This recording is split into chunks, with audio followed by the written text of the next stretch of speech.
Evelyn ist eine erfahrene Rangerin, die seit über 30 Jahren im Reservat im Süden Namibias arbeitet.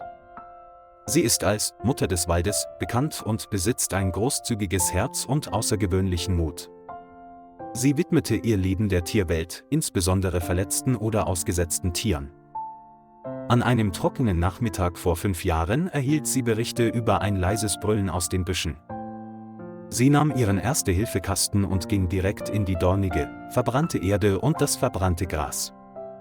Inmitten der dichten Akazienbüsche entdeckte sie ein mageres Löwenjunges, das nach Luft schnappend auf dem trockenen Boden lag. Sein Vorderbein steckte in einer rostigen Eisenfalle fest, Blut war verspritzt, Fliegen schwirrten um die Wunde. Sie kniete nieder, beruhigte es sanft und öffnete dann mit einer Zange die in seinem Knochen steckende Eisenfalle. Es wehrte sich nicht, sondern sah sie nur mit verzweifelten Augen an, als ob es begriffen hätte, dass es gerettet werden würde. Nachdem sie die Falle entfernt hatte, wickelte sie mit einem provisorischen Verband ein, trug sie zum Pickup und deckte sie mit einer Decke zu. Sie fuhr mehr als 3 Stunden zur nächsten Tierarztstation, hielt die Wunde in der Hand und betete, dass der Hund überleben würde. Bei ihrer Ankunft rief sie den Arzt zur Notfallbehandlung, da sich das kleine Tier in einem kritischen Zustand befand. Sie blieb die ganze Nacht an seiner Seite, gab ihm Wasser, trocknete seinen Körper und sprach leise, als würde sie ein Kind in den Schlaf wiegen. Am nächsten Morgen regte sich das Tier leicht und atmete gleichmäßiger, ein kleiner Hoffnungsschimmer erhellte ihr Herz. Sie flüsterte ihm ins Ohr: Ich werde dich nicht verlassen, wir werden das gemeinsam durchstehen. Sie nannte es Nuro, was auf Swahili Licht bedeutet, weil es kam, als es ihr am schlechtesten ging. Jeden Morgen bereitet sie warmes Wasser, geschnetzeltes Fleisch und saubere Handtücher vor, um Nuro Stück für Stück zu pflegen. Nuro war schwach und konnte nicht stehen, aber seine Augen begannen zu funkeln, das Leben kehrte allmählich zurück. Sie sang ihm jeden Abend etwas vor und erzählte Geschichten über den Wald, über den Himmel und über die Zeiten, in denen sie verletzt worden war. Nuro hörte aufmerksam zu, blinzelte leicht und streckte gelegentlich die Hand aus, um ihr liebevoll die Hand zu lecken. Die Wunde heilte allmählich, das Haar wuchs nach, sie kämmte sorgfältig jede Strähne und entfernte allen Schlamm und alle trockenen Blätter, die daran klebten.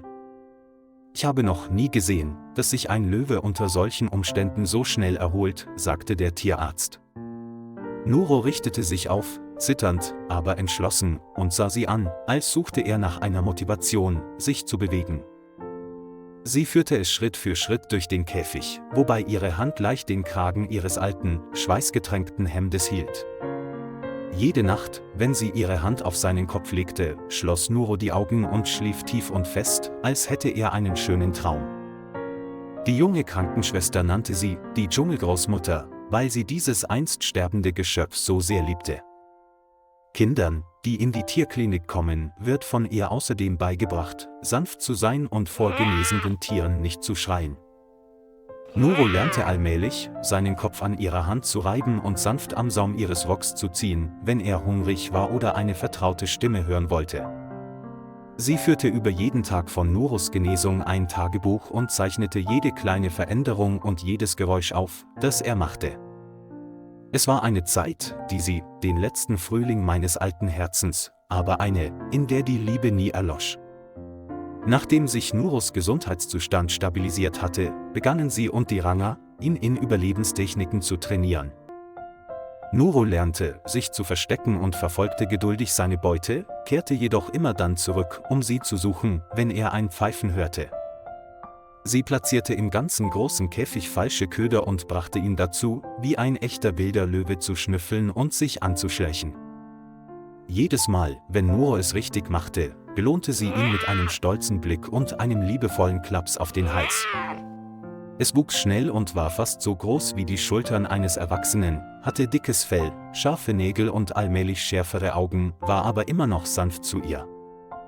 Die Ranger kamen zu dem Schluss, dass das Tier bereit sei, in das halbwilde Gebiet zurückzukehren, um dort unabhängig zu leben und sich in die Natur zu integrieren. Am Tag des Umzugs bereitete sie ein altes Handtuch vor, das ihren Geruch absorbiert hatte, wickelte es ein und legte es für Nuro in den Kofferraum des Autos. Es sah sie lange an und stieß ein leises Knurren aus, als wollte es seiner besonderen Mutter Lebewohl sagen. Später erfuhr sie, dass Nuro sich gut anpasste, begann, alleine zu jagen und nicht mehr von seinem Trainer abhängig war. Manchmal, wenn sie zu Besuch kam, lief es aus der Ferne heran und rieb seinen Kopf an ihrer Hand, wie es das als Baby getan hatte. Besucher des Reservats fragen sich oft, warum ist er nur in ihrer Nähe? Weil sie seine Mutter ist, antwortete der Ranger, keine menschliche Mutter, sondern eine Mutter mit wildem Instinkt. Eines Tages lag Nuro neben ihr unter dem Akazienbaum und döste ein, seine Füße ruhten auf ihrer Handfläche. Sie streichelte seinen Rücken, die Augen zum Himmel gerichtet. Ich bin nicht mehr jung, aber du bist stärker, als ich je erwartet hätte. An diesem Tag knurrte Nuro beim Abschied leise und wandte sich ab, während er majestätisch wie ein König seine Mutter begrüßte. Danach ging Frau Evelyn in den Ruhestand und zog in ein kleines Haus am Rande des Reservats. Das alte Holzhaus war mit Weinreben bedeckt und von Akazienbäumen, wilden Feigen und selbst bepflanzten Blumenbeeten umgeben. Sie verbringt ihre Zeit mit Lesen, Kochen, Tagebuchschreiben und dem Erzählen von Waldgeschichten für Kinder im Dorf. Jeden Nachmittag saß sie auf der Veranda und ihr Blick war oft in Richtung des tiefen Waldes gerichtet, in dem Nuro lebte. In ihrer Brieftasche befindet sich stets ein Foto von Mutter und Sohn, aufgenommen in der Nachmittagssonne, das einzige Foto, das sie immer bei sich trägt. Die Dorfbewohner liebten sie als lebende Legende, als jemanden, der zahllose Wildtierleben gerettet hatte. Sie besteigt keine Berge mehr, hält keine Narkosepistole mehr in der Hand, aber in ihrem vollen Herzen trägt sie immer noch das Waldfeuer. Sie träumte oft von einem fernen Brüllen, von dem sie glaubte, es sei Nuro, der nach seiner Mutter rief. Als sie eines frühen Morgens die Pflanzen goss, hörte sie dieses vertraute Geräusch vom Waldrand widerhallen. Mrs. Evelyn hielt inne, ihr Herz schlug schneller als je zuvor, vielleicht wurde der Traum wahr. Durch das Holztor kam langsam eine große Gestalt herein, groß, majestätisch, mit goldenem Fell, das vom Morgentau glänzte. Tiefe Augen starrten sie direkt an, es gab keinen Zweifel, es war Nuro der Löwe, den sie gerettet hatte. Mrs. Evelyn ließ die Gießkanne fallen, ihre Hände zitterten, als wollte sie einen Teil ihrer Seele zurück willkommen heißen. Nuro trat näher, ohne zu brüllen, ohne anzugreifen, sondern stand einfach sanft auf seinen Vorderbeinen und umarmte sie. Sie umarmte es zurück, drückte ihr Gesicht an sein warmes Nackenfell und ihre Tränen flossen ununterbrochen vor lauter Glück. Der Lärm lockte die Nachbarn an, die schockiert waren, als sie sahen, dass sie einen ausgewachsenen Löwen im Arm hielt. Die Kinder riefen, es ist Nuro. Der Löwe aus der Geschichte. Er ist wirklich zurück. Einige Leute drehten schnell Videos, aber die meisten standen einfach nur da und waren gerührt, als würden sie Zeugen eines Wunders. Frau Evelyn führte Nuro in den Hof und die beiden saßen im Schatten eines alten Akazienbaums, als wären sie so viele Jahre nicht getrennt gewesen. Nuro legte sich hin, legte seinen Kopf auf ihre Beine und hatte die Augen geschlossen, wie damals im Pflegeheim. Die Szene verbreitete sich über die sozialen Netzwerke, Millionen Menschen waren von dieser seltenen Freundschaft bewegt. Sie streichelte sanft seinen Kopf und sagte, es muss nichts tun, es reicht mir, wenn es zurückkommt. In dieser Nacht schlief Nuro auf der Veranda, ihre Augen auf die Tür gerichtet, wo sie im warmen, gelben Licht schlief. Die Dorfbewohner nannten ihn den dankbaren Gast, aber sie nannte ihn immer noch Nuro, Kind des grünen Waldes.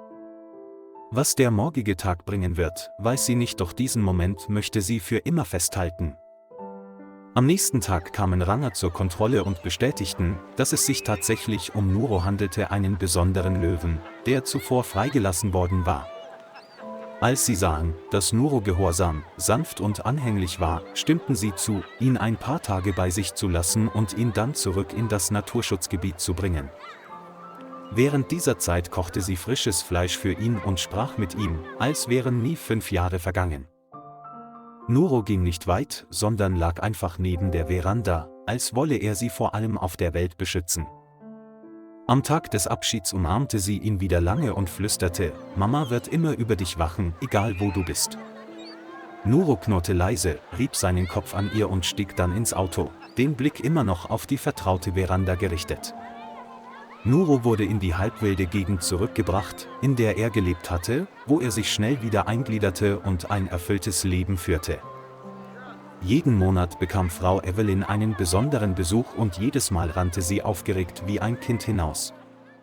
Das ganze Heiligtum wusste, nur sie konnte Nuros Kopf halten, seinen Rücken reiben und ihn dazu bringen, still und gehorsam zu liegen. Mittags saßen sie unter dem Baum, sie las ein Buch, Nuro lag da und hörte zu, die Augen friedlich halb geschlossen. Touristen waren zu Tränen gerührt, als sie die magische, wortlose Liebe zwischen einer Frau und einem wilden Tier miterlebten. Sie sagten einander, wahre Liebe kennt keine Grenzen, solange sie aufrichtig genug ist, werden alle Lebewesen sie verstehen. Was denkst du über diese Geschichte? Bitte hinterlassen Sie Ihre Kommentare im Kommentarbereich.